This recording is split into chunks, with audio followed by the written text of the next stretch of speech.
4월 6일 기도회 시작하도록 하겠습니다. 순례자의 25라는 제목으로 빌립보서 4장 13절 말씀 봅니다. 내게 능력 주시는 자 안에서 내가 모든 것을 할 수 있느니라. 그렇게 바울은 고백하고 있습니다. 우리는 사단의 나라와 그리고 하나님의 나라 볼 수 있어야 됩니다. 이래야지만 유일성 응답 우리에게 임하고 그거 볼 수 있습니다. 유일성 응답을 받았다는 건, 그걸 발견했다는 건 내가 할 수 있는 것, 그것을 발견했다는 겁니다. 우리는 문제가 오면 그 문제를 해결하려고 원인을 분석하고 그리고 해결책을 만들고 그 해결책을 잘 실행해서 그리고 수단 방법 가리지 않고 그것을 이뤄내면 문제를 해결할 수 있다. 그렇게 배워왔습니다. 실제로 문제가 오면 문제라고 인식을 하고 해결도 해야 됩니다. 그러나 내가 할 수 없다는 것 가면 갈수록 발견하게 됩니다. 그래서 우리에게 찾아오는 건 낙심이고 그리고 또 해결하면 또 내 능력으로 되어졌다고 생각하는 그런 자만심 그 속에만 빠지게 됩니다. 그것도 오래가지 않습니다. 하나님은 우리에게 하나님의 나라가 임하게 하셔서 사단 나라가 무너지고 실제로 우리 문제가 완전히 완벽히 영원히 해방되는 것 그것 체험하고 누리길 원하십니다. 우리는 그래서 할 수 있는 게 그리고 해야 될 게 하나님의 나라가 내게 임하는 것 그것 기다리는 것 그거 할 수 있고 해야 되는 겁니다. 이러면 모든 것이 절대 조건으로 보이고 발견되게 되어 있습니다.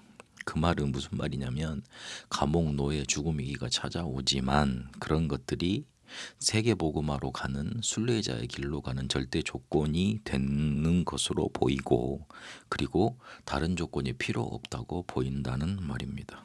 상황, 문제, 위기, 죽음 와도 상관없고 그리고 그런 다른 좋은 것들이 필요하지 않는 것으로 하나님 나라만 내게 임하면 되는 것으로 보인다는 말입니다. 이게 바로 25의 응답이 내게 임한 것이고 유일성을 찾은 응답입니다. 이러면 실제 능력이 내게 임하고 나타나게 되어 있습니다. 오직 한 가지만 찾고 기다렸는데 창세기 1장 27절에 하나님의 형상, 2장 7절에 우리의 영혼, 히브리서 4장 12절에 생명력 그게 다 살아나 우리에게 능력으로 나타나게 되어 있습니다. 그리고 실제 치유가 일어나는데 이 말은 무슨 말이냐면 모든 것이 감사로 보인다는 말입니다. 바울은 그렇게 봤기 때문에 고난도 감사했고요. 쉬지 말고 기도하라 말할 수 있었고요. 그리고 마음과 생각을 지키신 하나님의 인도 받을 수 있었습니다. 실제로 우리에게 그런 일들이 일어나는 겁니다. 이 25 응답, 유일성 응답 받게 되면 반대쪽에 응답이 있다는 것 우리에게 보입니다. 열발상으로 우리의 생각, 마음이 바뀌는 겁니다. 지금의 문제는 미래의 답이 되고 갈등은 갱신이 되고 위기는 기회가 되는 응답 찾고 누리게 됩니다. 하나님은 우리를 남은 자로 부르셔서 순례자의 길을 가게 하시면서 어떤 어려움에도 그건 넘어서며 세계복음화 하길 원하십니다. 그래서 이 순례자의 길을 가기 위해서는 그 어떤 것도 문제되지 않는 절대 조건이라고 보이는 기도 계속 될 수 있어야 됩니다. 그렇게 기도한 사람들이 감남원에서 40일간 기도했던 제자들이고 10일간 마가다락방에서 현장에서 날마다 기도 체험했던 사람들입니다. 문제가 돼버리면 우리가 어떻게 세계복음화하는 순례자의 길을 갈 수 있겠습니까?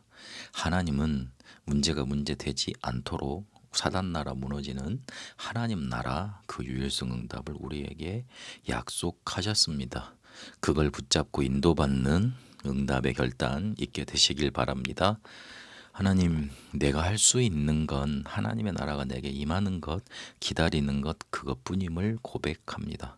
그 어떤 것도 문제되지 않는 다른 조건 필요 없는 유일성 응답 누리며 발견하며 순례자의 길 가게 하옵소서. 살아계신 우리 주 예수 그리스도 이름으로 기도합니다. 아멘.